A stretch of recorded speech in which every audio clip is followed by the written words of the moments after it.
Ndabasuje cyane amahoro ya Yesu Kristo akomeze gusaga mu mitima yanyu kandi umugisha w'iteka atanga ukomeze kubomaho. Imana ibamugisha cyane kuri mwese mudukurikira. Mbere na mbere ndabasuje ariko mbifuriza kugubwa neza. Kora subscription ni mutarakora subscription ndetse ukore like ukande kano kabuto kameze gutya kagakumwe kugira ngo ubasha kubona n'ibiganiro byacu dushyiraho umunsi ku munsi. Imana igumugisha cyane. Ubwo Yesu yageraga mu isi yashyikiye ahitwa Isirayeli, ariko icyo gihe ntiyitwaga Isirayeli. Icyo gihe cyari igihugu cyari cyarakolonijwe n'Abaroma, ariko ntibakitaga Isirayeli, ahubwo cyagabanyijwemo nk'ibice bibiri. Ko twavuga igice cy'amajyaruguru cyitwaga Galileya, mu gihe igice cy'amajyepfo bakitaga Yudeya cyangwa se Ubuyuda, na ruguru hitwaga Galileya. Muri icyo gihe Abaroma bari barakolonije iki gihugu cya Isirayeli kuri ubu ngubu. Icyo gihe mu bihe bya Yesu wasangaga amajyaruguru Abisirayeli bo mu bihe bya kera, igihe Salomo ubwami bwe bwacikagamo ibice bibiri nk'uko yari yarabibwiwe n'umuhanuzi Natani. Igice kimwe kigatwarwa na Yerobowamu umuhungu we, umugabo w'ingabo, ikindi kigatwarwa na Rehobowamu umuhungu we. Icyo gihe rero habayeho amatati, biba ngombwa yuko igice cy'amajyaruguru cyitwaga Isirayeli. Undi Isirayeli yahise yitwa igice cy'amajyaruguru cyangwa se aho bitaga Isamariya. Igice cy'amajyepfo cy'Ubuyuda gisigaramo imiryango igera muri ibiri, bavuga uwa Benyamini ndetse n'umuryango wa Benyamini n'undi muryango uri aho ngaho. Hanyuma rero igice cy'amajyaruguru cyo kigumamo indi miryango igera mu 10.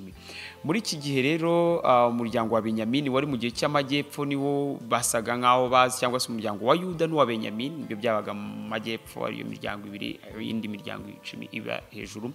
Abaroma ubwo babateraga rero baje ko busa naho bo bafashe ibice, bazita intara, imwe bakayita intara ya Galileya, indi bakayita intara y'Ubuyuda. Ariko muri izo ntara uko bazitaga gutyo, intara twavuga y'Galileya ari nayo yarimo umurwa mukuru wabo twakita wenda Samariya. Icyo gihe niho hari muri icyo gice cy'amajyaruguru, cyangwa se icyo twavuga nk'igihugu cy'amajyaruguru tusubiye nk'uko Abisirayeli bo babyitaga ubwabo. Niho hari igice cya za Kana, niho muri ayo majyaruguru habagamo yitwa imidugudu nka za Korazini, zitwa za Nayini, ahitwa za Kapernaumu, hari mu gice cy'amajyaruguru. Aha ndavuga mu gihe cya Yesu, none ubwo yari avukiye muri icyo gice twakita nka Isirayeli, ariko Abaroma batemeraga nka Isirayeli. Muri icyo gice rero cya ruguru hari izitwa za Magdala, imijyi nka za Magdala, hari umusozi, niho hari umusozi wa Tabor, niho hari hitwa za Inoni, niho hari za Nayini, niho hari za Salem, niho hari za Nazareti, ari naho Yesu yakuriye, niho hari za Kana, niho hari nka za Kaisariya, niho hari za Betesida, tugina za Gerizimu. Tujye mu gice cy'amajyepfo rero ari cy'Abisirayeli bo ubwabo bitaga Ubuyuda, cyangwa se n'ubundi ngoma y'Abaroma yitaga Ubuyuda. Niho hari za Betelehemu, niho hari za Yeriko, niho hari Bwefurayimu, niho hari za Heburoni, niho hari za Yerusalemu. Aho mu ntara y'Ubuyuda niho hari za Emawusi ndetse na za Betelehemu muri rusange. Muri icyo gihe rero Yesu yaravutse, araza kora ivugabutumwa, avukira hitwa i Betelehemu y'Ubuyuda, ari naho muri iki gice cy'amajyepfo nyine mbabwiye twakita nk'igihugu, ariko bo bayitaga intara y'Ubuyuda. Nk'uko ubuhanuzi bwa Mika bwavugaga mu bice 5 umurongo wa 1 n'uwa 2, bavuga ngo yewe Betelehemu nturi mutoya mu bihumbi by'Ubuyuda, bavuga muri Efurata mu mudugudu Yesu yagombaga kuvukiramo. Muri iki gice cy'amajyepfo cy'Ubuyuda nari mbabwiye ariho habaga za Betelehemu, za Yeriko, za Bwefurayimu, habaga za Emawusi. Aho hose rero za Betaniya hose hari za Heburoni zari mu gice cy'amajyepfo. Aho rero niho ubuhanuzi bwagaragaje yuko Yesu azavukira. Yesu yagombaga kuvuka akavukira ahangaha, ariko ababyeyi be bari mu gice cy'amajyaruguru, bari baragiye mu gice cy'amajyaruguru, cyangwa se muri icyo twakita nka Isirayeli, icyo gice cy'amajyaruguru muri iyo ntara ya za Galileya, ari naho habaga Yosefu ndetse na Mariya.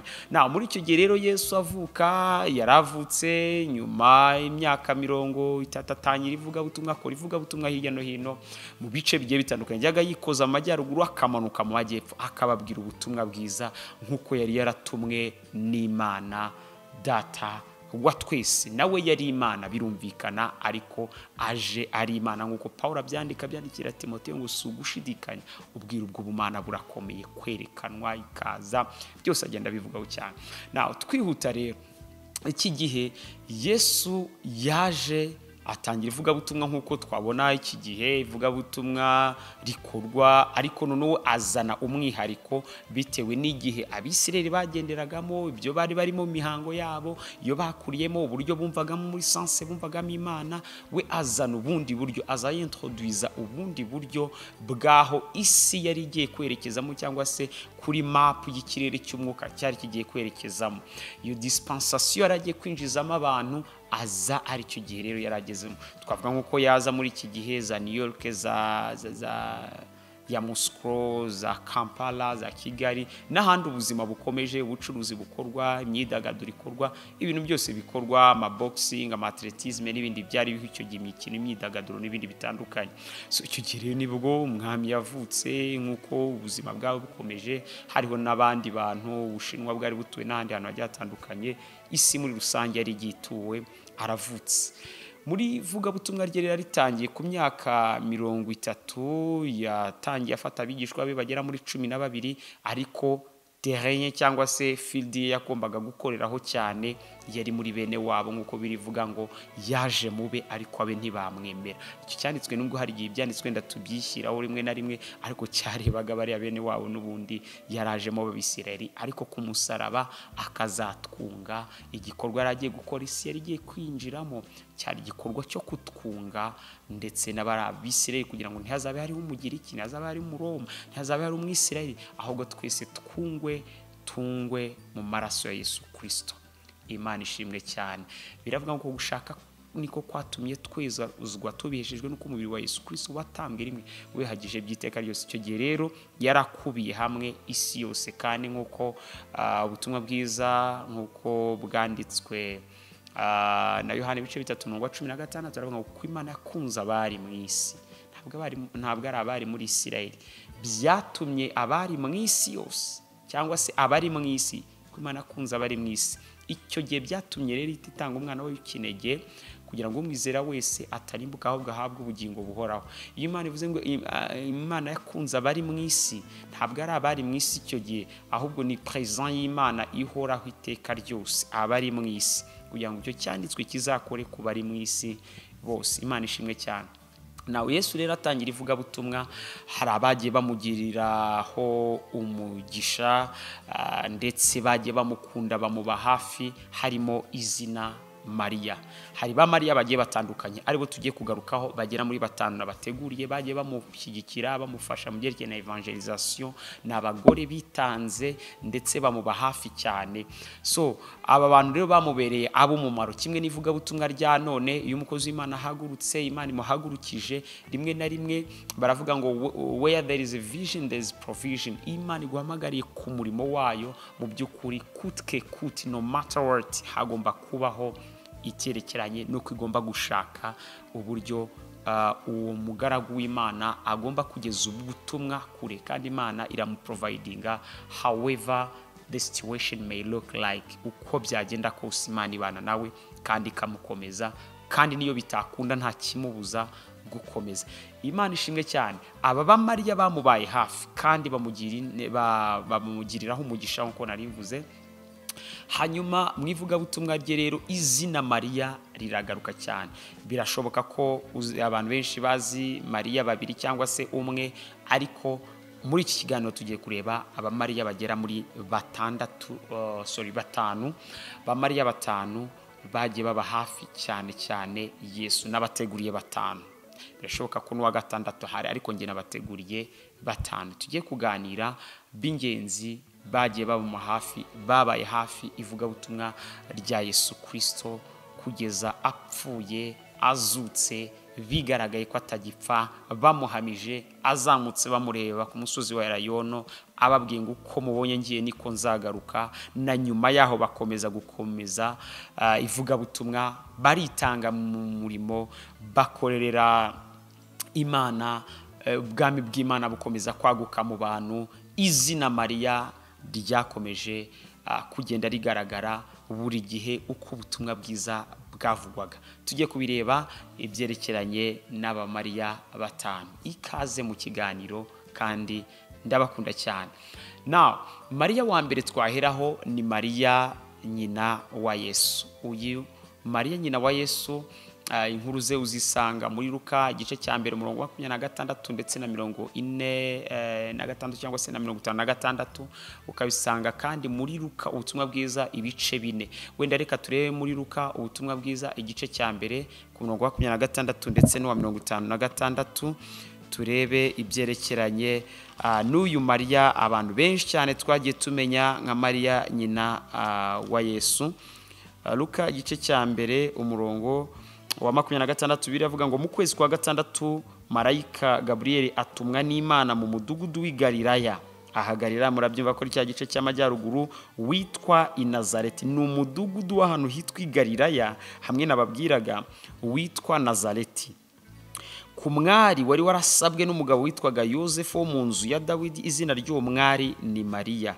Amusanga aho yarari arambwira ati na amahoro uhiriwe, umwami Imana iri kumwe nawe. Umva inkuru nziza marayika w'umwami Imana yarazaniye uyu Mariya. Ku murongo 46 biravuga ngo Mariya aravuga ati umutima wanjye uhimbaza umwami Imana, n'ubugingo bwanjye bwishimiye Imana umukiza wanjye, kuko yabonye ubukene bw'umuja wayo, kandi uhereye none abibihe byose bazanyita uhiriwe. Imana ishimwe cyane. Turabona Mariya ahabwa message yuko agiye kuzabyara umukiza witwa Yesu Kristo. Ni umukobwa warugiriwe ubuntu budasanzwe agenderewe na Gabriel. Imana imubwiye ko yamuhisemo, yamutoranije, yuko mu by'ukuri ari ugiye kunyurwamo n'isezerano umwana wayo Yesu Kristo uzacungura abari mu isi. Uyu Mariya wa mbere rero ni Mariya nyina wa Yesu, yavukiye i Nazareti, yakuriye i Nazareti, niho yagiye akurira, niho yabaga. Akaba yarabaga mu mujyi cyangwa se mu ntara y'i Galilaya. Uyu mujyi yawubayemo cyane. Akaba ari Mariya wa wundi wateretwaga cyangwa se warambagizwaga na Yosefu. Bombi bari batuye n'ubundi i Nazareti, ariko igihe kiza kugera berekeza i Betelehemu y'u Buyuda handi mu gice cy'amajyepfo. Bagiyeyo rero bari bagiye kuri mission y'uko ubuhanuzi bwa Mika bwavugaga yuko ariho azavukira. Icyo gihe rero Mariya yaratwite, murabizi, inda y'umwuka wera. Icyo gihe marayika aza kubwira Yosefu, arambwira ati rwose humura, atwite inda y'umwuka wera. Icyo gihe baza gukomeza kubana cyangwa se aramusaba, aramushaka. Igihe kiragera rero habibarura, murabizi cyane ibarura rivuze yuko buri wese agomba kujya aho akomoka. Ibarura rikaba ababo bari batuye i Nazareti, ariko bibaye ngombwa yuko none bamanuka bakajya kubarurirwa i Betelehemu. Bagiye i Betelehemu rero ubuhanuzi baburasohoye, Yesu Kristo abaravutse nk'uko byanditswe n'umuhanuzi Mika mu bice 5 umurongo wa 1 n'uwa 2. Yewe Efrata, Betelehemu nuri muto mu bihumbi by'Ubuyuda, aho niho hazava umwami uzaragira Isirayeli. Ibyo byose ubuhanuzi bugenda bukomoka aho ngaho. Now bisobanuye iki? Yuko Imana yavuze kigomba gusohora. Wizere Imana yavuganye nawe ko kigomba gusohora. Bibiliya itwereka yuko nta sezerano Imana yaduhaye itazasohora. Imana ishimwe cyane. Wowe utegereje isezerano ry'Imana, humura. Now icyabaye kuri uyu Mariya turimo turavuga wa mbere, abyaye Yesu. Yesu avukiye i Betelehemu, ariko aza gukura i Nazareti. Birumvikana igihe cyarageze basubiye i Nazareti. Yesu yakuriye i Nazareti nubwo yavukiye i Betelehemu. Kubw'iyo mpamvu yari ibaye yibarura ku gihe cya Kaisari Augusto, biba ngombwa yuko Augustin atangaje yuko bajya kubarurwa. Yesu Kristo avukiye i Betelehemu, ariko asubiye ruguru akuriye i Nazareti. Nazareti rero ni naho Mariya yabaga, niho ba Yosefu babaga, abayeyo. I Nazareti rero niho enfance cyangwa se childhood, ubuzima bwa Yesu Kristo bwose yabumaze bw'ubwana, teenagerhood, niho yari. Niyo mpamvu rero ubona ko abi Nazareti bapingaga Yesu, kuko niho yakuriye, niho yabaye. Bari bamuzi, enfance yose bari bamuzi, baramupingaga cyane. Rero Nazareti rero yari mu majyaruguru, mu gihe Betelehemu yari mu majyepfo. Mu murwa rero wa Galilaya cyangwa se umujyi wa Galilaya, Yesu yahakoreye nanone nta cyamubuje kwakorera ibitangaza byinshi. Numwe mu migi Yesu yakoreye ibitangaza byinshi, yakoreyemo ibitangaza byinshi. Nazareti hari abafunga mutwe bakomeye cyane, niko nabyita mu kinyarwanda cy'ubu, bari baba Israeli bafunze umutwe cyane, baba conservateur. Kubera iki? Nazareti bari barananze imico yo kuvanga accusation, sinzi ukuntu babyita mu Gifaransa, kuvanga ibyerekeye n'umuco w'Abaroma wari, kuko Abaroma bari bakoronije Israeli nk'uko nababwiye, cyangwa se barakoronije iki gihugu. Hanyuma bari baranze kwivanga n'imico y'abanyamahanga, habaga abakonservateri bakomeye cyane, cyangwa se babandi batsimbarara ku mahame n'umuco wabo. So bari baranze rero, uretse n'ibyo ntago bapfaga kwemera ikintu icyo ari cyo cyose. Nazareti yari ifite abanyedini benshi cyane, bari batuyeyo, abayobozi b'amadini b'amasinagogi benshi biberaga aho ngaho i Nazareti. Nazareti kandi ahangaha uyu Mariya n'ubundi yabaga yakuriye, ntabwo bemeraga Yesu. Mariya wa kabiri rero Bibiliya itwereka wajya ugira uruhare mu byerekeranye n'ivugabutumwa ni Mariya w'i Magdala City, cyangwa se wo mu murwa wa Magdala. Uyu Magdala wari wa murwa n'ubundi wa ruguru, cyangwa se wari umujyi muri cya gice cya ruguru nababwiraga cy'intara ya Galileya, ariho twavuga nka Samariya yo mu gihe cya Isirayeli, niko twavuga. Muri cya gice cya ruguru rero cyari imijyi igitandukanye, cyangwa se uduce dutandukanye twa Nayini, za Kana, za Nazareti, za Kaisariya, aho hose za Bethsaida niho zabaga, cyangwa se Bethsaida. Ahangaha rero icyabaye muri uyu mujyi wa Magdala nuko hajemo umugore witwaga Mariya. Uyu Mariya atandukanye na nyina wa Yesu, uyu ni Mariya Magdalene. Kera rero ntabwo bapfaga abantu benshi bitiranwaga amazina muri iki gihe, kawakitwa Yohani cyangwa se Mariya, ariko ari benshi. Kugira ngo bashe kumutandukanya bakoreshaga ibintu bibiri. Icya mbere nuko hari umujyi wakwitirirwaga, cyangwa se agace kakakwitirirwa Mariya w'ibunaka, cyangwa se bagakoresha mwene kanaka, ibni mu cyaro bavuga ibni. So mwene kanaka, Mariya mwene kanaka, cyangwa se Mariya w'ibunaka, Yohani uyu nguyu, cyangwa se Yohani w'ibunaka. So ahangaha rero niho tubona rero uyu Mariya w'i Magdala wari umujyi yakomokagamo. Nari maze kubabwiraho muri icyo gice cya ruguru wari umujyi utuwe n'abaturage barenga 40,000, hafi ya 40. Hanyuma habagamo amasinagogi, bari batunzwe cyane ibyerekeranye n'uburobyi, habaga n'amato agiye atandukanye. Tubona uyu Mariya yari umufollower wa Yesu Kristo, yari umudisciple wa Yesu Kristo, yari umwigishwa wa Yesu Kristo, kuko yakunze Yesu Kristo cyane, bigendeye yuko Yesu Kristo yamwirukanyemo abadayimoni. Habaga amasinagogi nko nari maze kuvuga. Aya masinagogi rero basengeragamo, Yesu yarahageze. Ahageze rero niho yirukanyemo abadayimoni 7 muri uyu Mariya Magdalena wa Magdalena. Amwirukanyemo abadayimoni 7, cyangwa se batayo 7, ingabo 7 z'abadayimoni.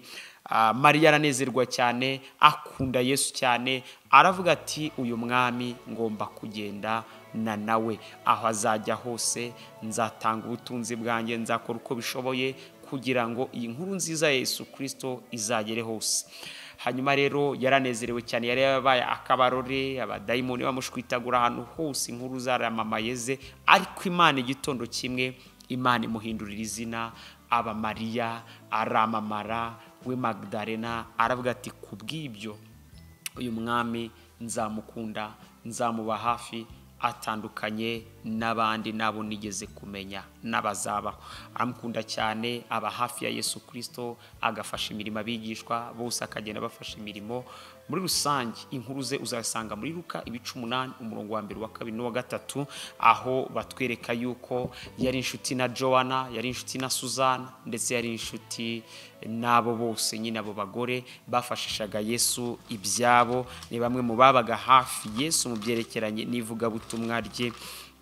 Muri Luka 8 umurongo wa mbere wa kabiri wa gatatu. Umutwe w'amagambo aravuga ngo abagore bafashaga Yesu. Hanyuma ajya mu midugudu n'ibirorero yigisha, avuga ubutumwa bwiza bw'ubwami bw'Imana ari kumwe n'abigishwa be 12 n'abagore bamwe bakijijwe abadayimoni n'indwara, barimo Mariya witwaga Magdalena wirukanywemo abadayimoni 7, na Yohana mukakuzi igisonga cya Herode, na Suzana n'abandi bagore benshi babaga babafashishaga ibyabo. Mu yandi magambo, bafashaga ministeri ya Yesu Kristo, umurimo wa Yesu Kristo, bakitanga aba bose. So Mariya Magdalena rero naho yaratuye. Ikindi mu butumwa bwiza bwa Yesu Kristo uko bwanditswe na Yohana ibice 20 umurongo wa mbere ndetse n'umurongo wa 8, bigaragara ko ari umwe mu bavuze ubutumwa bwa mbere bw'umuzuko Yesu yari yazutse. Aravuga ati wa mwami yazutse, Yesu twabibonye yazutse.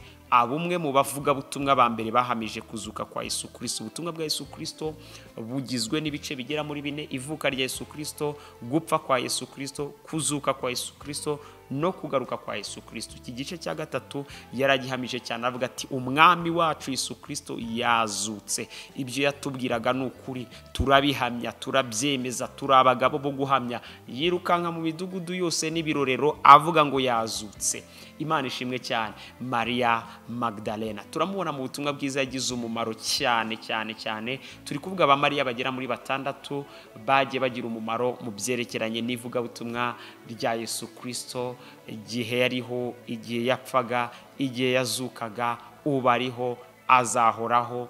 N'umwe mu bantu rero bakomeje kugenda bamuhamya. Mariya wa gatatu wakumva rinde ni Mariya w'i Betaniya. I Betaniya n'ubundi nababwiye ni muri cya gice cy'amajyepfo cy'Ubuyuda, ahari za Betelehemu, hari za Yerusalemu, hari Bwefurayimu, hari Yeriko, hari za Emawusi, aho hose i Buyuda. So uyu Mariya rero w'i Betaniya ni wa wundi wasize amavuta Yesu ku birenge.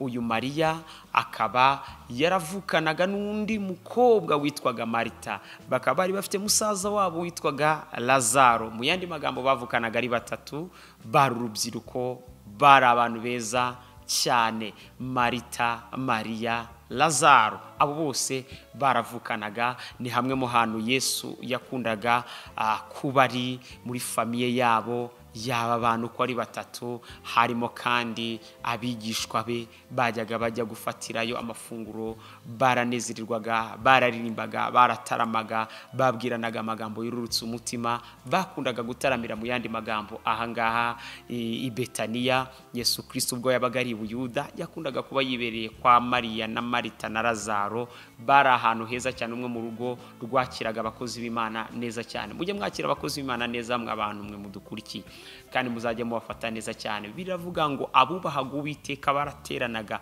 ibitabo by'urwibutso bikabumburwa. Malaki 3:16. Imana ishimwe cyane. Rero ahagarira Betaniya Yesu yagira ibihe byiza cyane. Abigishwa 12 bahagiriraga ibihe byiza cyane kwa sister wa Lazaro ndetse na Marita, uyu Mariya. Hanyuma babaga i Betaniya. Betaniya yari umujyi cyangwa se it was actually a town, yari umujyi wegereye ahitwa i Yerusalemu. Ni umujyi wari hafi neza wa Yerusalemu, nk'uko wavuga Muhanga na Ruhango. So naho hantu rero bakundaga kuba bibereye, bakahafatira amafunguro. Byari ibintu byiza cyane, bararyoherwaga cyane. Inkuru ze uzazisanga muri Luka ibice 10 umurongo wa 38 kugeza kwa 42. Dushatse twahasoma twihuta. Luka ibice 10 umurongo wa 38 kugeza kwa 42. Bibiliya iravuga ngo nuko bakigenda bajya mu kirorero, umugore witwaga Marita aramwakira mujyani we. Uwo yari afite mwene se witwaga Mariya, yari yicaye hafi y'ibirenge by'umwami Yesu yumvaga ijambo rye. Ariko Marita yari yahagaritswe umutima n'imirimo myinshi yo kuzimana. Aho bigeze aramwegera aramubaza ati, databuja ntibikubabaje yuko mwene data yampari imirimo? Wamubwiye akamfasha? Umwami Yesu aramusubiza ati, Marita, Marita, uriganyira wirushya muri byinshi, ariko ngombwa ni kimwe, kandi Mariya ahisemo umugabane mwiza atazakwa. Aha iyi nkuru murayizi cyane. Iyo tugiye nababwiye kandi ko uyu Mariya w'i Betaniya ari we wasize Yesu amavuta ku birenge. Ni inkuru kandi nanone muzasanga mu butumwa bwiza bwa Yesu Kristo bwanditswe na Yohana ibice 11 umurongo wa mbere kugeza ku wa 3. Hanyuma rero murabona ko mu by'ukuri Mariya ni umwe mu bantu bagize umumaro. Yari yibereye ku birenge bya Yesu Kristo, ari kumva Yesu Kristo, yahisemo umugabane mwiza atazakwa. Marita ari gushyashyana, ariko Imana ishimwe ko Yesu yabahaye ikigwa cyangwa se inyigisho akabaganiriza ku buryo Marita yasobanukiwe n'agaciro ko kuba ku birenge bya Yesu Kristo. Imana ishimwe cyane kandi Imana ihimbazwe. Mariya rero w'i Betaniya naba ni bamwe mu bagore cyangwa se abantu beza cyane babaye aha hantu.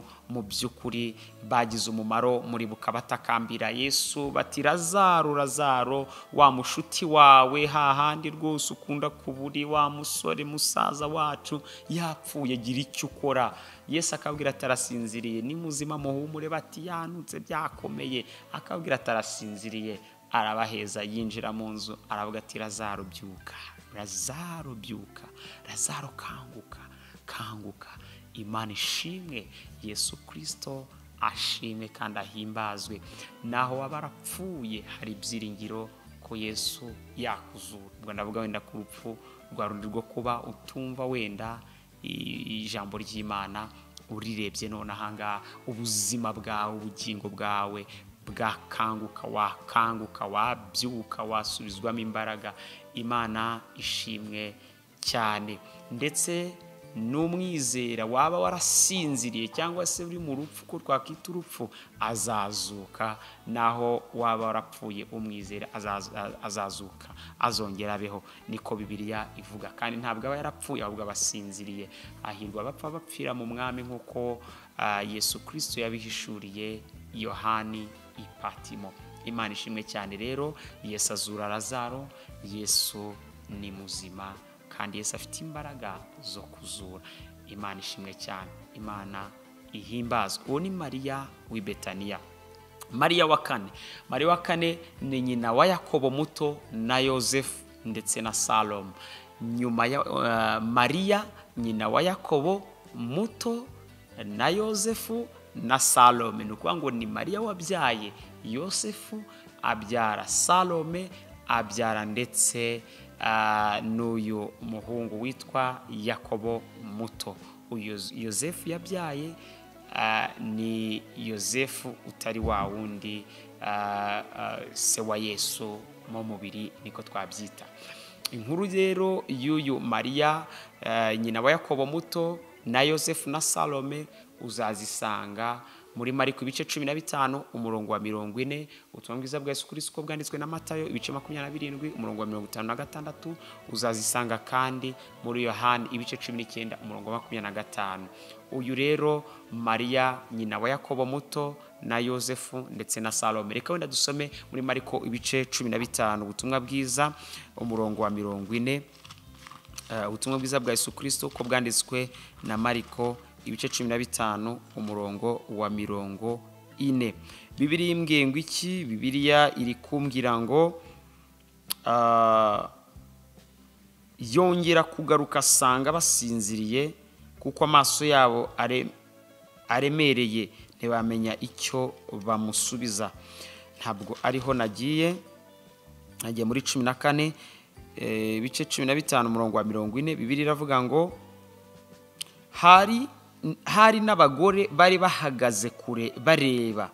Muri bo harimo Mariya Magdalena na Mariya nyina wa Yakobo muto na Yosefu na Salome. Abo ubwo yabaga i Galilaya nibo bamukurikiraga bamukorera. N'abandi bagore benshi bazamukanye i Yerusalemu.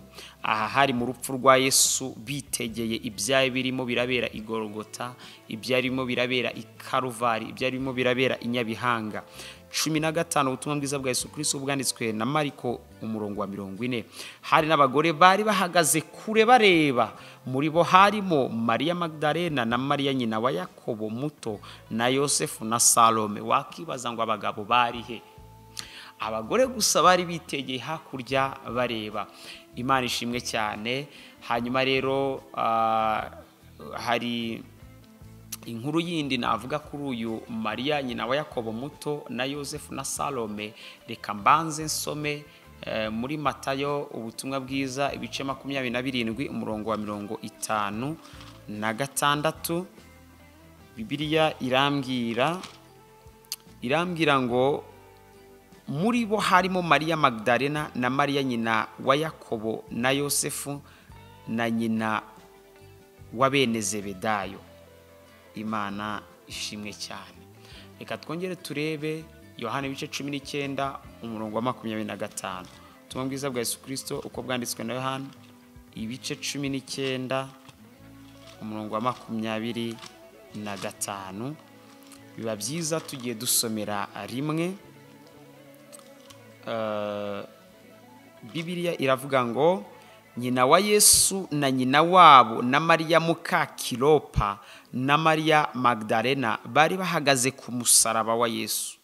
Nuko Yesu abonye nyina n'umwigishwa yakundaga ahagaze bugufi, abwira nyina ati mubyeyi nguyu mwana, maze abwira uwo mwigishwa ati nguyu nyoko. Uhereye uwo mwanya uwo mwigisha amujyana iwe. Nyina wa Yesu na nyina wabo na Mariya muka Kilopa na Mariya Magdalena bari bahagaze ku musaraba wa Yesu. Imana ishimwe cyane. Bibiliya iratubwiye ngo Mariya muka Kilopa, Mariya muka Kilopa. Icyo nakubwira nuko uyu Mariya nyina wa Yakobo muto, nyina wa Yosefu na Salome bari bafite uyu Mariya yari afite umugabo witwaga Clopas cyangwa se Kilopa. Uyu Kilopa ari we mugabo wa Mariya ubyara aba batatu, nuko Salome, Yosefu na Yakobo muto. Papa wabo ari we mugabo wa Mariya ubabyara abo batatu. Yavukanaga na Yosefu washatse Mariya wabyaye Yesu. Ngira ngo mwumve iyi nkuru kugira ngo byorohe. Umugabo witwa Kilopa yavukanaga na Yosefu, n'abagabo babiri, Yosefu na Kilopa. Abo bagabo uko ari babiri, umwe yashatse uwitwa Mariya ari we nyina wa Yesu, undi ashaka uwitwa Mariya ari we wabyaye Yakobo muto, abyara uwitwa Yosefu, abyara n'uwitwa Salome. Ngira ngo birumvikana. Abagabo babiri, umwe witwa Kilopa ashaka Mariya, umugore witwa Mariya, abyara Salome, abyara Yosefu, abyara na Yakobo muto. Undi mugabo witwa Yosefu abyara ashaka umugore witwa Mariya. Uyu Mariya yashatse ni we nyina wa Yesu. Ariko uyu Mariya nyina wa Yesu ntacyo apfana n'umugore wa Kilopa. Uyu mugore wa Kilopa niwe ubyara aba batatu, ariko ntavukana na Mariya nubwo bitirano, ahubwo Mariya ubyara Yesu avukana n'umugore witwa Elizabeti ari ubyara Yohani umubatiza. Iyo nkuru wayisoma muri Luka igice cya mbere umurongo wa 36 ku murongo wa 45 hamubwira ngo hahirwa uwizeye ko icyo yabwiwe n'umwami Imana kizasohora.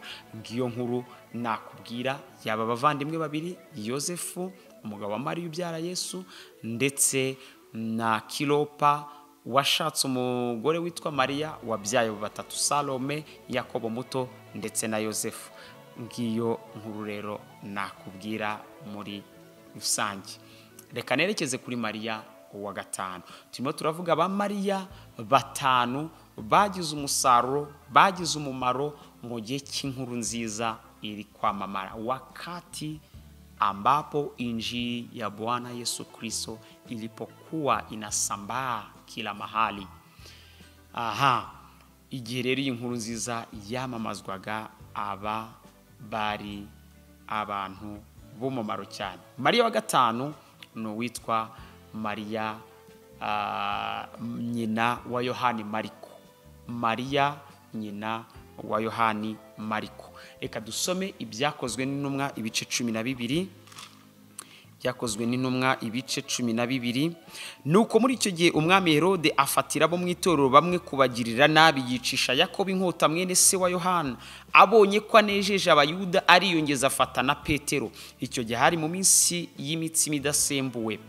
Amaze kumufata amushyira mu nzu y'imbohe, amuha abasirikare 16 kumurinda bane kugira ngo azamushyire abantu Pasika ishize. Nuko Petero arindirwa mu nzu y'imbohe, ariko abitorero bagira umwete wo kumusabira ku Mana. Herode araye ari bumusohore. Iryo joro Petero yarasinziriye hagati y'abasirikare babiri, aboheshejwe iminyururu 2. Abarinzi nabo bari ku rugi barinda inzu y'imbohe.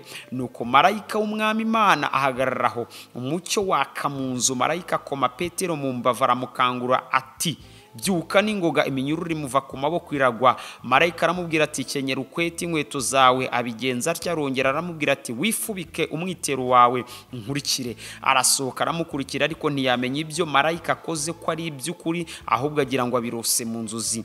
Banyuze ku barinzi ba mbere no ku ba kabiri, bagera ku irembo rikingishijwe urugi rw'icyuma rijya mu murwa, rurabikingurira ubwarwo. Barasohoka banyura inzira imwe. Uwo mwanya marayika musigaho.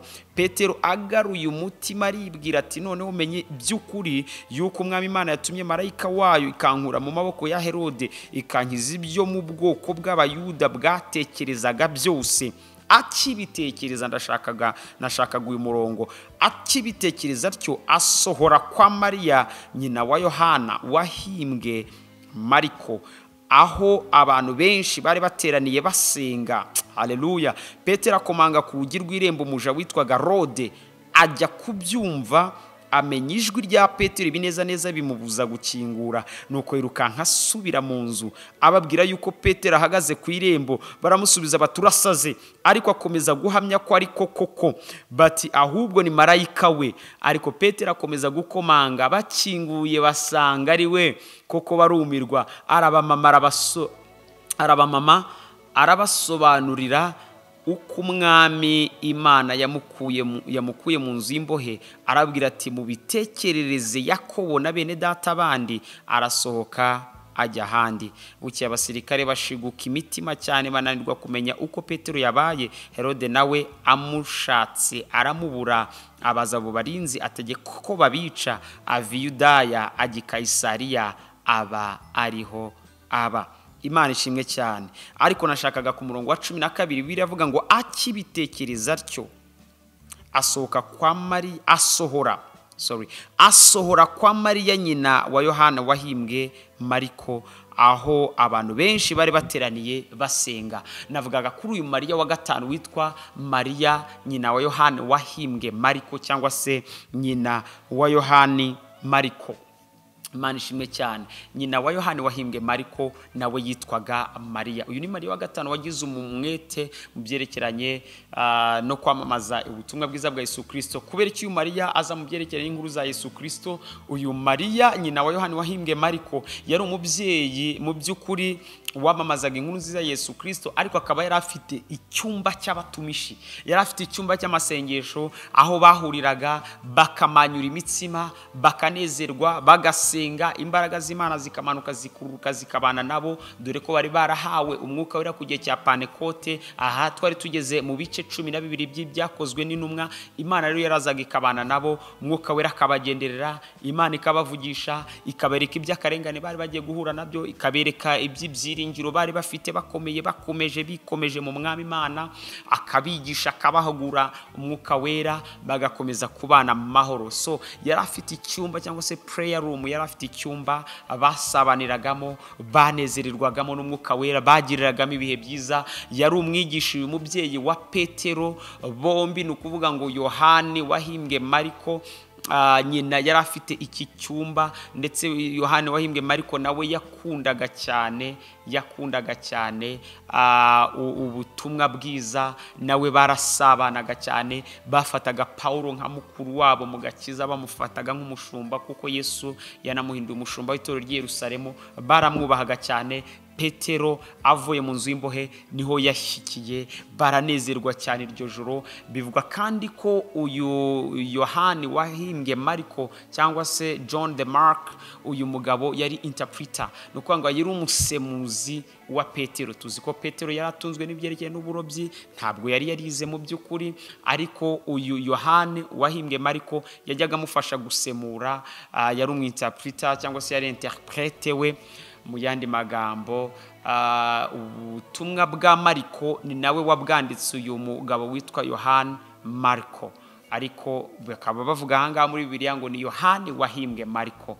Bigaragare ko ari we Mariko, kuko ubutumwa bwiza bwa Mariko bwandikwa, bwa Yesu Kristo nkuko bwanditswe na Mariko bwandikwa, abantu benshi cyane bagiye abanditsi, scholars by'amateka bavugaga yuko kiriya gitabo cyanditswe na Petero, ariko bandi bakavuga yuko ari ubutumwa bwiza bwa Yesu Kristo bwanditswe na Yohani uyu wahimbwe Mariko. Yari umwigisha cyane, yakundaga cyane Petero, yamubaga hafi cyane, niwe wanditse rero ubutumwa bwiza bwa Yesu Kristo uko bwanditswe na Mariko.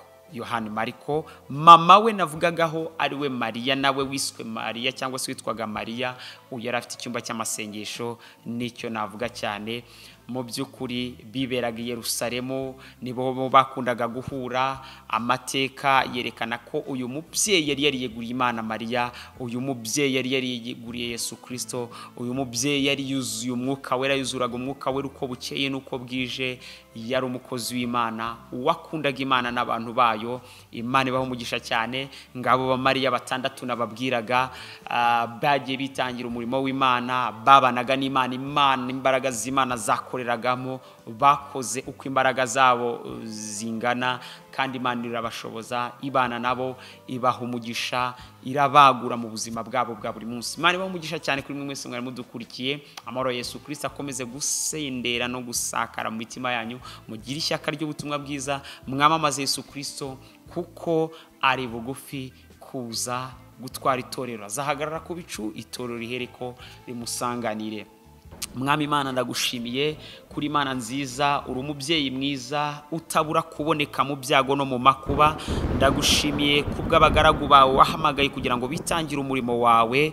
Ababyeyi bitangira umurimo wawe, abadamu bitangira umurimo wawe, baha umugisha, ihira imirimo y'amaboko yabo minsi ya none ibyo bakora, kandi ubaha umwete wo kwikomeza kuri wowe. Ubarinde ubupfapfa butwaye abandi badamu, ubarinde ubupfapfa butwaye abandi bakobwa, ubahe kwikomeza ku murimo wawe. Bagukorere, bakwizere, bakunambeho, kandi babashe guhugura bagenzi babo mu bihe bikomeye bitambutse. Tugeze mu minsi mibi, ubakomeze, ubambike imbaraga zawe Mwami. Tubonye uko wakoranye na Mariya, aba Mariya bagiye batandukanye, wabahagazeho, wabanye nabo mu bihe bitandukanye, kandi bahamije imbaraga za Yesu Kristo. Urakoze kuko uri Imana nziza. Shoboza aba babyeyi, shoboza aba bakobwa, bahaguruke, bamamaze ineza yawe, bamamaze ubutumwa bwiza, bavuge kugira neza kwawe, bamamaze inkuru nziza y'umusaraba, bavuge iby'ibyiringiro by'agakiza, babwira abantu kuva mu byaha binjire muri Yesu Kristo, binjire mu mbaraga z'umusaraba, bamamaze Yesu Kristo, bamamaze inkuru nziza iruhura abantu, inkuru nziza irimo imbaraga z'umusaraba, inkuru nziza irimo gukiza, kandi gukiza ku mutima ndetse no gukiza ku mubiri. Mu izina rya Yesu bakoresha imirimo n'ibitangaza mu buryo bwose bugiye butandukanye. Uhira imirimo y'amaboko yabo Mwami, urwanirire ingo zabo, ubarwanirire imiryango yabo, winjire mu byabo uko binjira mu byawe, mu izina rya Yesu Kristo. Urakoze kuri Imana nziza, urakoze ko uhinduye ibyari binaniranye kuri bo, uhinduye amateka yabo Mwami. Urakoze kuko ubongereye imbaraga, ubasubijemo ibyiringiro, bateye umwete n'ishyaka ryo kugukorera. Urakoze kuri Imana nziza, nkushimiye mu izina rya Yesu Kristo. Amen, amen, amen. Imana bamugisha, ikomeze kubahira mu byo mukora byose. Kora subscription, niba utarakora subscription kuri channel, cyangwa se ukanda akakabuto kanditseho subscribe, j'aime, napenda, ukore nagakumwe. Muri rusange Imana igumugisha cyane. Wakoze cyane kuri wowe ukomeje kudukurikira umunsi ku munsi. Urebe n'ibindi biganiro byacu. Nimba kandi ari ubwa mbere udukurikiye, aho hasi hari nimero ya WhatsApp ushobora kutwandikiraho kugira ngo unatubwire ku cyo waba wagizeho ikibazo, ku byo twavuze, ibyo tuhora tuvuga cyangwa se ibyo tubagezaho muri rusange. Turabakunda cyane. Nitwa Isa Noel Kanijabo. Ndashimira cyane Jimmy uba wamfashije kuri kamera, ubana natwe umunsi ku munsi. Uyu musore aritanga, kandi mujye musabira umugisha, ndetse natwe mudusabire kuko musenze kugira ngo Imana irusheho kudukoresha kandi irusheho kutuyobora, iturinde kwiyobora mu izina rya Yesu Kristo. Amen, amen. Ndabakunda. Bye bye.